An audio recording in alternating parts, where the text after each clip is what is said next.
अंतर्राष्ट्रीय बालिका दिवस पर आज मेन प्रोग्राम है बालिका जन्मोत्सव, रंगोली प्रतियोगिता और मेहंदी प्रतियोगिता रखी गई है। जो मेहंदी प्रतियोगिता और रंगोली में अव्वल आएगा उनको छोटा सा पुरस्कार दिया जाएगा हमारी तरफ से।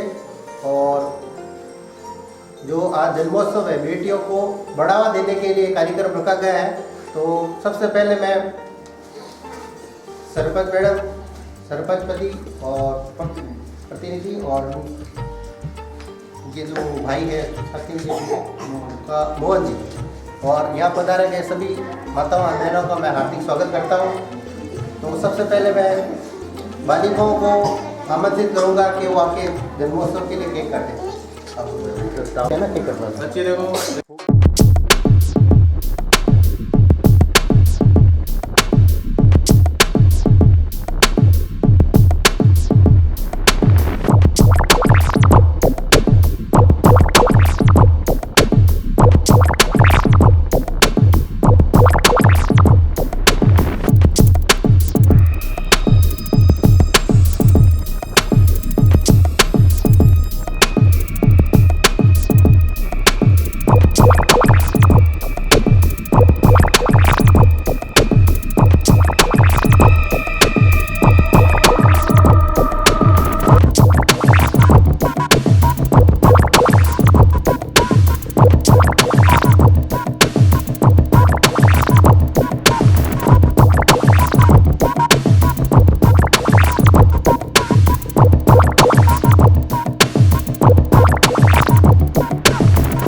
उनको आगे बढ़ने के लिए, बढ़ावा देने के लिए और जीवन में आगे से आगे बढ़े उनके लिए कार्यक्रम रखा गया है। तो हमारे डिपार्टमेंट की तरफ से जो छोटी बच्चियां हैं 1 साल से कम की है उनको हमारे विभाग की तरफ से एक बेबी किट दिया जा रहा है, जो उनके स्वास्थ्य और उनकी देखभाल को ध्यान में रखते हुए ये किट बनाए गए हैं। तो मैं आपसे एक एक से निवेदन करूँगा, जो भी नवजात बच्चे आई हैं वो सरपंच महोदय से बेबी किट ग्रहण करें। अब एक एक आ जाओ बच्चे, ठीक है।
मैं सबसे पहले आपको जो महिला अधिकारिता विभाग की जो योजना है ना, उसके बारे में बताऊंगा, और बेटियों को कैसे आगे बढ़ाया जा सकता है वो उन योजनाओं में उनको शामिल किया गया है, ठीक है ना। सबसे पहले जो बेटियों के लिए, बेटियों की शिक्षा को सबसे पहले सुनिश्चित करना है, तो उस शिक्षा को सुनिश्चित करने के लिए शिक्षा सेतु योजना चलाई गई है, जिसके अंतर्गत बच्चियों को निःशुल्क प्रवेश दिलाया जाता है 10वीं और 12वीं कक्षा में, और सरकार के द्वारा जो पूरा भी व्यय है वो सरकार के द्वारा किया जाता है। और सबसे बात इसमें ना एक योजना चलाई गई है हमारे विभाग के द्वारा, इंदिरा महिला शक्ति निधि के नाम से चलाई गई है, जिसके अंतर्गत लोन की सबसे बड़ी सुविधा दी गई है। इसमें आप 10 लाख तक का लोन हमारे विभाग सभी को जो ज़रूरतमंद है वो अप्लाई कर सकता है और लोन ले सकता है, ठीक है ना। ये बात सुनो आप, है ना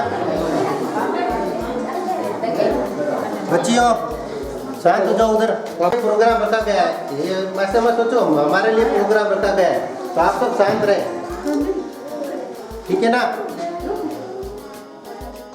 के लिए प्रोग्राम रखा गया है, ऐसे नहीं कि ये आप है ना एक छोटा सा प्रोग्राम हो गया और ऐसे ही खाए पिए उठ के चले गए, ऐसी प्रवृत्ति मत रखो। आपकी सोच को बदलने के लिए प्रोग्राम रखा गया है। हमारे समाज में क्या होते हैं, बेटियों को एक भेदभाव के तरीके से देखा जाता है, तो उस भेदभाव को मिटाने के लिए, एक जागरूकता लाने के लिए प्रोग्राम रखा गया है, ठीक है ना। आपको अगर जीवन में कुछ करना है, कुछ बढ़ना है, तो हमारा विभाग क्या कर रहा है, आपको इन योजनाओं के माध्यम से आगे बढ़ा रहा है, आप उसकी कीमत समझो, ठीक है ना। हमारे समाज में बेटियों को बेटों से कम समझा जा रहा है। बेटियों को क्या समझा जाता है, सबको क्या चाहिए, पत्नी चाहिए, बहू चाहिए, भाभी चाहिए, ननद चाहिए, पर बेटी किसी को नहीं चाहिए। बेटी किसको चाहिए, बेटी होगी तभी तो किसी की बहू बनेगी, पत्नी बनेगी। तो ये सोच को बदलने के लिए ये प्रोग्राम रखा गया है, ठीक है ना। इसके लिए हमारा विभाग बहुत सारी योजनाएं चला रहा है। अगर हमारा विभाग इतना कुछ खर्चा कर रहा है तो वो उनको आगे बढ़ाने के लिए, समाज में जागरूकता पैदा करने के लिए।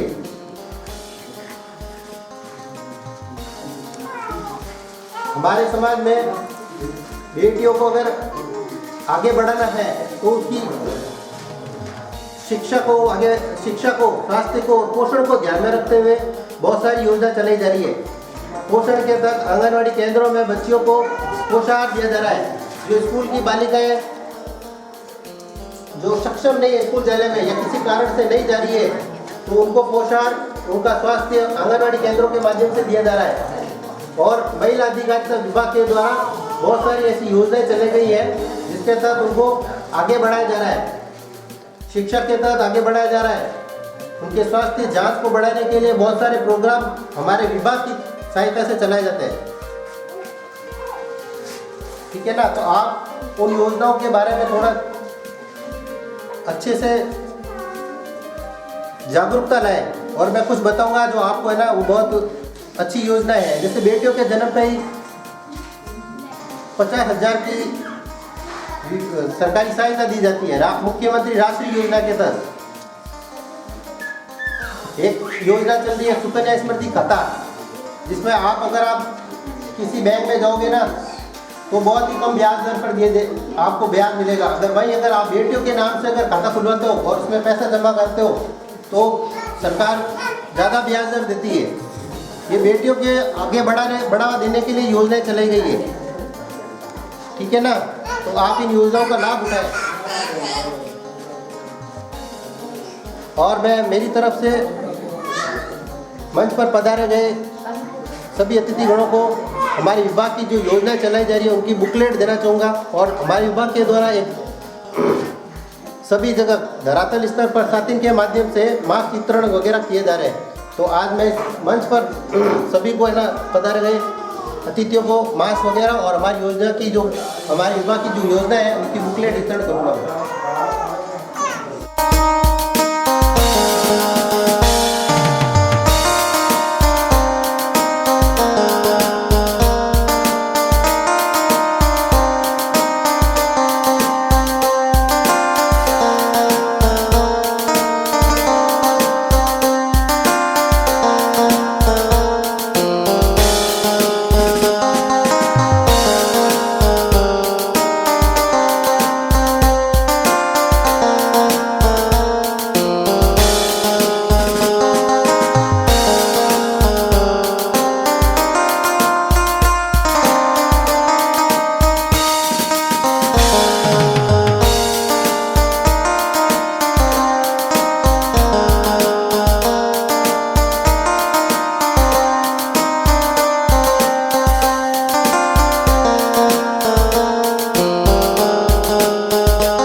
युवा साथियों, मातृशक्ति और बहनों और भाइयों, आप सभी को राष्ट्रीय बालिका दिवस की हार्दिक बधाई व शुभकामनाएं। बालिकाओं को विकास के तमाम अवसर मिलने चाहिए। शिक्षा के प्रति और सुरक्षा के प्रति हम सबको आतुर व समर्पित होकर इनके प्रति कर्तव्य का निर्वहन करना चाहिए। और बालक और बालिकाओं में जो भेदभाव चल रहा है उसको भी हमें समाप्त करना चाहिए और तमाम अवसर बालिकाओं को देने की आवश्यकता है। धन्यवाद। बेटी पढ़ाओ और बच्चों को कैसे पर आई हुई सभी माताओं और बहनों को हार्दिक शुभकामनाएं बालिका दिवस पर।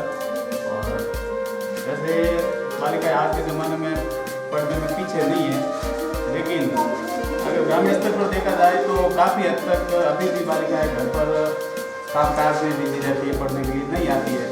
तो समय को देखते हुए बच्चों को पढ़ाया जाए तो उनका भविष्य भी अच्छा रहेगा और आपके लिए भी बच्चे से वो कम नहीं होगी, लड़की से कम नहीं होगी। और बच्चों को ज़रूर और ज़रूर पढ़ाया जाए और उनको अच्छी शिक्षा दी जाए और उनके जैसे अपन पढ़ाएंगे तो उनके आगे का भविष्य अपने आप निकलता जाएगा। जैसे अपन लड़कों का भविष्य दिखाते हैं वैसे भी लड़कियों का भी निकलता जाएगा, वो भी किसी सेक्टर में कम नहीं रहेगी। तो उन बच्चों को जरूर अपन पढ़ाएंगे तो ही वो आगे बढ़ेगी। और उनकी सुरक्षा के लिए भी बच्ची को घर में रोक के मत रखना, उसको शेर नहीं बनाना। रोकने से कुछ नहीं होता, रोकोगे तो वो मतलब अंदर ही अंदर घुटेगी, अंदर की चीज़ें सीखेगी, बाहर की नहीं सीखेगी। कभी बाहर निकलेगी अपना रास्ता देख लेगी कि मेरे को किधर से निकलना है और कैसे निकलना है, वही बोला मत। उसको क्या जवाब देना है। तो कुछ सीखने के लिए उनको प्रेरित करोगे तो ही आगे बढ़ पाएगी बच्चा, नहीं तो नहीं बढ़ पाएगी। जैसे आप घूंघट में बैठी हो वैसे ही ये घूंघट में बैठी रहेगी, कोई मतलब नहीं है। घूंघट था, जमाना था, वो गया, लेकिन इसको छोड़ना है अभी। छोड़ोगे तो ही फायदा मिलेगा। चेहरा छुपाना कोई किस कारण से छुपता था वो अपने को पता नहीं उस चीज़ का, लेकिन आगे पढ़ेगी तो जरूर नहीं छुपेगा। तो बच्चों को पढ़ाना, अच्छा गाइड देना, उनको अच्छे संस्कार देना, यही अच्छी बात रहती है। धन्यवाद। बहुत ही अच्छी बात कही। घूंघट हटाए, और घूंघट हटाए नहीं, उसके आगे उसको जागरूक भी करें, तो ये कार्यक्रम सफल हो पाएगा। और एक समाज में एक अध्यापक की भूमिका बहुत ही महत्वपूर्ण होती है, और वो समाज को आगे ले जाने की जितनी क्षमता रखता ना, उतना शायद कोई नहीं रखता। तो मैं निर्मला जी अध्यापक से निवेदन करूंगा कि वो कुछ बेटियों के बारे में आके बताएं। बालिका दिवस पर सबको आपको बधाई देता हूँ। संपूर्ण देश के अंदर आज बालिका दिवस मनाया जा रहा है। हमारे गांव के प्रथम नागरिक, प्रथम महिला सरपंच श्रीमती बेबी कौर आपके बीच में विराजमान है। देखो, भारत की जो प्रथम महिला प्रधानमंत्री थी श्रीमती इंदिरा गांधी थी, वो भी एक महिला थी, वो भी एक बाप की बेटी थी। उसके अलावा हमारे राजस्थान की एक प्रथम महिला राज्यपाल बनी थी प्रतिभा देवी सिंह पाटिल, वो भी एक महिला थी। आप जो पोस्टर देख रहे हैं, ये पर्दे लगे हैं, आपको समझ नहीं आ रहा पोस्टर तो पर्दा कहना लोकल भाषा के अंदर आपको मालूम है कि पर्दा लगा है। देखो लेकिन तो क्या क्या लिखा है, ये हमारे राज्य की मंत्री है, महिला मंत्री बाल विकास विभाग राजस्थान सरकार, श्रीमती ममता भूपेश, अजमेर की रहने वाली विधायक है राजस्थान सरकार के अंदर, अशोक गहलोत सरकार के अंदर। तो राजस्थान के अंदर प्रथम महिला राज्यपाल रह चुकी प्रतिभा देवी सिंह पाटिल, और हमारे भारत की प्रथम महिला प्रधानमंत्री राष्ट्रपति रह चुकी प्रतिभा देवी सिंह पाटिल। राजस्थान की प्रथम महिला मुख्यमंत्री श्रीमती वसुंधरा राजे सिंधिया रह चुकी है। राजस्थान विधानसभा की प्रथम महिला अध्यक्ष श्रीमती सुमित्रा सिंह झुंझुनू से रह चुकी है। आपको ध्यान होना चाहिए, आज महिला है जो पुरुष के बराबर आगे बढ़ रही है। कंधे से कंधा मिलाकर यदि महिला पुरुष का साथ देगी तो हमारा देश, हमारा गांव, हमारा समाज, हमारी रानी, हमारा घर, सबका विकास होगा। यदि महिला नहीं पढ़ेगी, महिला को अपन यहाँ तक रखेंगे कि महिला जाके बात क्या करेगी, ये तो पराया धन है। और ये पराया धन कैसे हो गया बताइए आप? बहुत सारी महिला, नाम नहीं लेना चाहता हूँ, गाँव के अंदर बहुत सारी अनपढ़ महिला है, एक छोरी ने पढ़ा होता है क्या गिर जाते हैं, यानी वो तो सास चली जाएगी। अरे कल आप नहीं रहेंगे क्या अपने बेटे की बहू, आपको भी लानी पड़ेगी बेटे की बहू, तो आप वहाँ ऐसा सोच लिया जाएगा आप अपने बच्चे को कहाँ पढ़ेंगे कि दिल्ली, मुंबई, मद्रास, वहाँ से नहीं लड़की क्या मिलेगी नहीं लड़की। आपको देखना हमारे राजस्थान के अंदर, हमारे भारत के अंदर, भारत में ऐसा कई राज्य हैं जहाँ पर भारत का सबसे ज़्यादा लिंगानुपात है, और भारत के अंदर हरियाणा राज्य ऐसा है जहाँ पर सबसे कम लिंगानुपात है। राजस्थान के अंदर सबसे कम लिंगानुपात हमारे जैसलमेर जिले का है। हमारा जो लिंगानुपात है और सबसे ज़्यादा है डूंगरपुर जिले का, वहाँ पर महिलाओं की संख्या ज़्यादा है। बाकी राजस्थान के अंदर 33 जिले हैं जहाँ पर लिंगानुपात माइनस के अंदर चल रहा है, यानी पुरुष ज़्यादा और महिला कम का अर्थ क्या है कि थोड़ी परायधन है, परायधन नहीं हो, और बुद्रोही धन है। आप सोचो, एक बच्चे को पढ़ाओ, शिक्षित बनाओ, आपको पढ़ने का ये नहीं होता है नौकरी करें। मैं नौकरी नहीं करता हूँ, मैं एक प्राइवेट धंधा करता हूँ, लेकिन मेरे 3 बच्चे हैं, तीनों ने MA किया है, तीनों एक BA कर रही है, क्या कहते हैं BA कर चुकी है, एक नेट से लेकर क्या कर रही है, एक तीसरी बच्चे और पढ़ रही है, बच्चे BA कर रहा है। मैं शिक्षित होने के नाते जब मैं पढ़ा तो मेरा परिवार पूरा पढ़ा, यदि मैं नहीं पढ़ता तो मेरा परिवार, मेरे बच्चे कुछ नहीं होते। तो मेरा कहना करती है कि सब पढ़ो, आप जरूर बच्ची को पढ़ाओ। एक बच्ची पढ़ेगी 7 पीढ़ी सुधरेगी। आप ये सोच लो, यहाँ सुधरेगा परिवार, आगे भी उसका परिवार सुधरेगा। आप ये मत सोचो, आप गलत फहमी मत रखो बच्चे के अंदर। बच्चा क्रिकेट खेलने जाता है, बच्चे कहते घर का झाड़ू निकाल, कभी कहते तू रोटी कर, कभी कहते सब्जी साफ कर, कभी कहते गाय की देखभाल कर, कभी कहते बकरी की देखभाल कर। अरे आप 17 काम उसको अपना रहे हो और बच्चे को कह रहे तू खेल, उसको कोई नहीं पूछता तू कहाँ गया, कितने घंटे से आया, इतना समय कहाँ बर्बाद किया, जबकि बच्चे के पीछे 17 स्क्रू लगे हुए हैं कि आपको वहाँ नहीं जाना है, आपको ये नहीं करना है, आपको ये नहीं करना है। आप सोचिए, अपने दिमाग की बत्ती जलाइए और एक लड़की को पढ़ाइए। मैं ज़्यादा नहीं कहूँ, ज़्यादा समय नहीं है, बहुत सारी बातें हैं बच्चों के बारे में, लेकिन इतना समय नहीं है। जय हिंद, जय भारत, जय संविधान।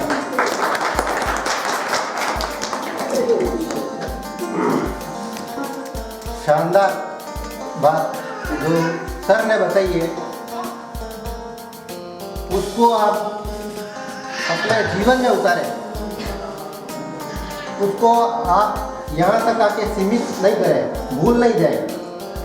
आपको जैसे सर ने बताया कितनी महान विभूति आई महिलाओं ने, महिलाएं आगे बढ़ी, कोई सीएम बनी, कोई पीएम बनी, कोई राज्यपाल बनी, तो ये शक्ति उनमें ही नहीं है। आप जो बैठे हो ना महिलाएं, उन सब में शक्ति है। तो ये शक्ति आपको पहचानने की जरूरत है। और एक बहुत अच्छी बात है सर ने कि पराया धन नहीं है, वो पराया खुद का ही धन है। जब आप उसको बच्ची को अच्छे संस्कार दोगे ना, तो पराया धन नहीं होकर खुद का ही धन रहेगी। ये आपको लगेगा जब आप कब दोगे, जब उनको संस्कार दोगे, आगे बढ़ाओगे, उनकी शिक्षा को सुनिश्चित करोगे। तो ये बातें आपको ध्यान में रखनी है, ठीक है ना। तो इस प्रोग्राम को मैं ज़्यादा बड़ा नहीं खींचूंगा और अंत में मैं मंच पर पधारे गए सभी अतिथिगणों से निवेदन करूंगा कि हस्ताक्षर अभियान में घूंघट छोड़ो अभियान के बारे में आप हस्ताक्षर ही जरा उसे जीवन में उतारें। और मैं मैडम से भी निवेदन कर चुका हूँ कि आप सरकारी कार्यक्रम में जाए भले ही, तो उस घूंघट को हटाएं। और हस्ताक्षर अभियान के तहत आप सभी हस्ताक्षर करें। उसके बाद मेरे को गाड़ियों पर स्टिकर वगैरह लगवाने हैं जो हमारे महिला अधिकारी विभाग की तरफ से दिए गए, ठीक है ना। तो आज के लिए प्रोग्राम यहीं समाप्त होता है और मैं मैडम वगैरह से निवेदन करूंगा कि आप हस्ताक्षर करें, ठीक है ना। धन्यवाद आप सभी का।